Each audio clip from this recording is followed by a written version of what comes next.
All right, team, welcome back to another episode on the Weight Loss for Women 40 Plus podcast with Josh. Let's dive in. So today, I'm just going to go like a bit of an overview. So I've had plenty of conversations with women last week, and sometimes I feel like people just are missing what's kind of like the bird's eye view of what you're meant to do on a day to day.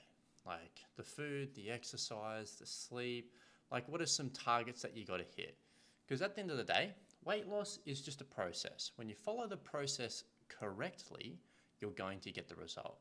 For example, let's say one of your kids was studying, they had a math exam coming up in a month.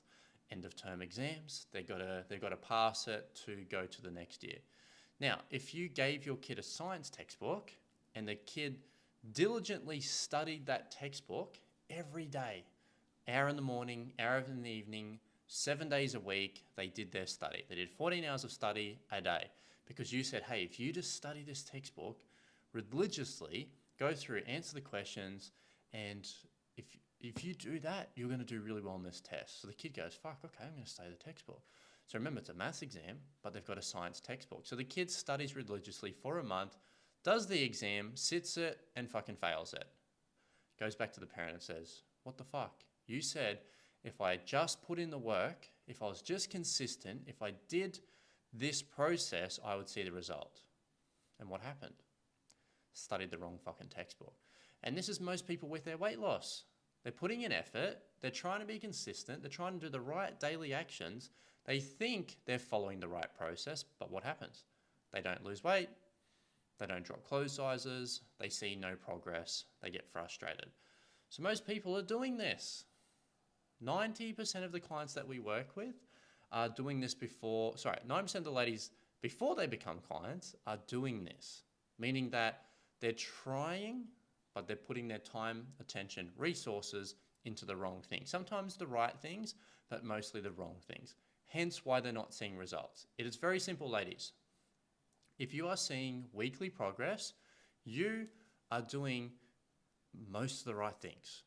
Now, sometimes you can see progress by doing some dumb shit, but overall, if you're seeing fat loss, if you're seeing progress, you're probably doing more things right than you're doing wrong.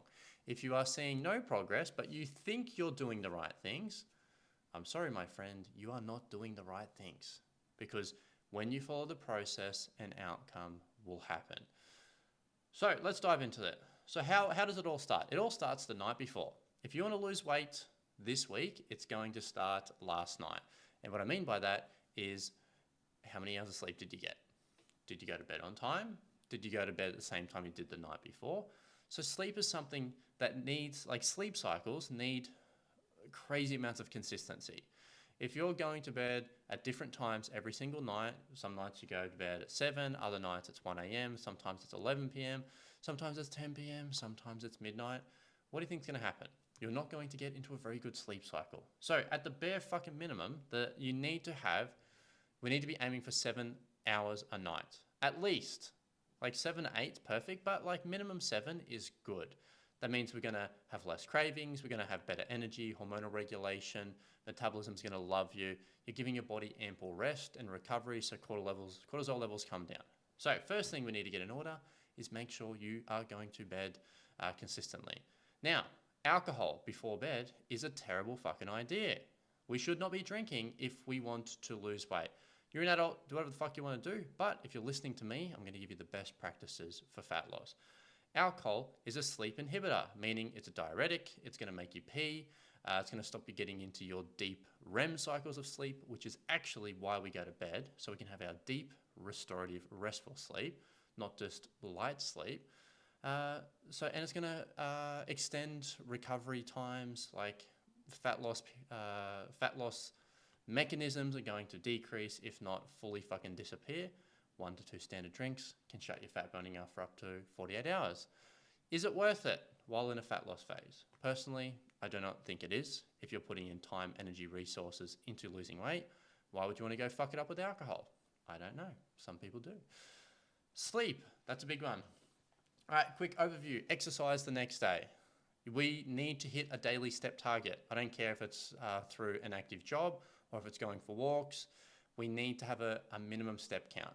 Now, for our ladies, I don't want to see our ladies do less than 5,000 steps a day. Now, that's on the fucking low end. Like, I want to see people doing like 7, 8,000 steps a day. Doesn't have to be 10. Sometimes if you have an office job and then getting 10,000 steps a day is pretty difficult. So we're not going to worry about that. We're just going to worry about like having an absolute minimum, 5,000 steps a day. Pretty easy to do. It's not complicated. Exercise-wise, working out, minimum 3 times a week. If you're not working out at least 3 times a week, what are you doing? I don't care if you spread that time out across the whole week. So 3 times a week for half an hour is good. Hour and a half a week is a minimum. It doesn't matter if it's 10 here, 5 here, 20 there, 45 there. As long as we're hitting those minimums, we're going to be doing good. Just speeding through it today. Resistance training is the best form of exercise for women over the age of 40. Resistance training meaning it's not body weight. You have some form of extra resistance. The best form is weights, whether it's at home or at the gym. Next would be Pilates, so doing like reformer Pilates, something like that, resistance. And then the worst form would be things like yoga. There's no extra resistance. It just holds. You ever look at yoga people, they don't have like the world's best body. They're normally just little and skinny. There's no real good muscularity there, unless it's combined with what I went through earlier. But pure yogis, yeah, nothing really that fucking fantastic to look at. Next thing would be the food.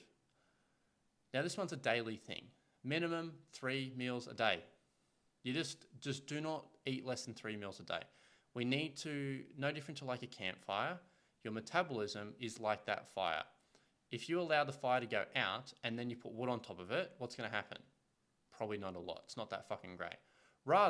You'd rather keep the fire burning at all times. So you intermittently put fuel on that fire to keep the level of flame that you want to see. So no different to having a wood fire at home. If you want heat coming out of the fire, you don't wait till it's fucking nearly gone out and then put some wood on there. You're continuously stoking it at a good level. So it stays consistent, same flame size, same heat output. Same thing with your body. Metabolism's going to work a little bit better if you've got consistently timed meals throughout the day. One at the start of the day, middle of the day, towards the end of the day.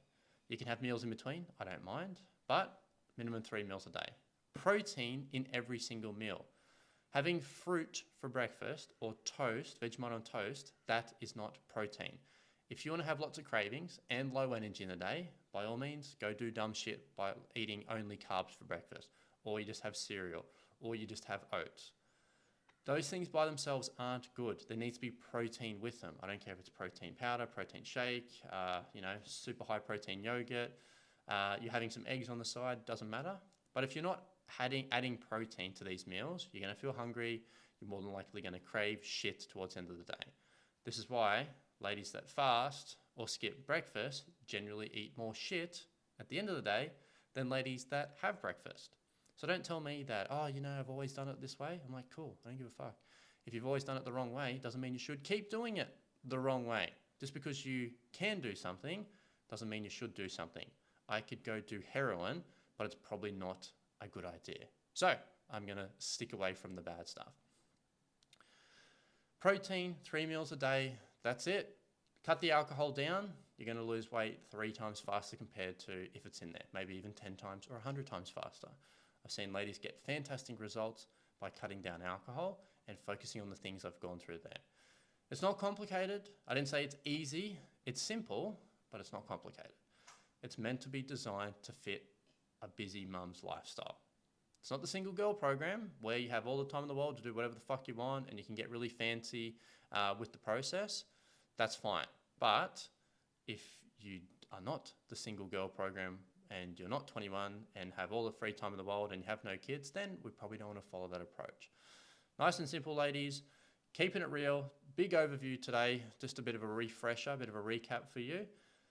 Go kick some goals, go lose some weight, and I'll catch you in the next one.